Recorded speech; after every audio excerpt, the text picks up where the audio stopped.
Jeg vil nu kort føre et bevis for en lineær funktion. En lineær funktion ser ud, som vi ved, y er lige med ax plus b. Jeg vil nu bevise, at y2 minus y1 divideret med x2 minus x1 er lige med a.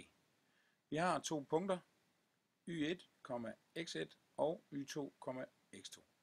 Så får vi to ligninger, der hedder y2 er lige med ax2, og y1 er lige med a gange x1.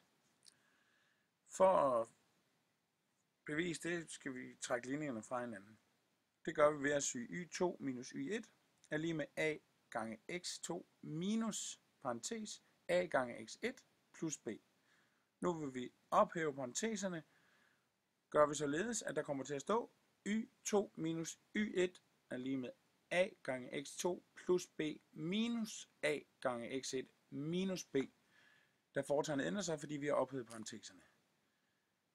Herefter kan vi fjerne b'erne, så vi får y2 minus y1 er lige med a gange x2 minus a gange x1.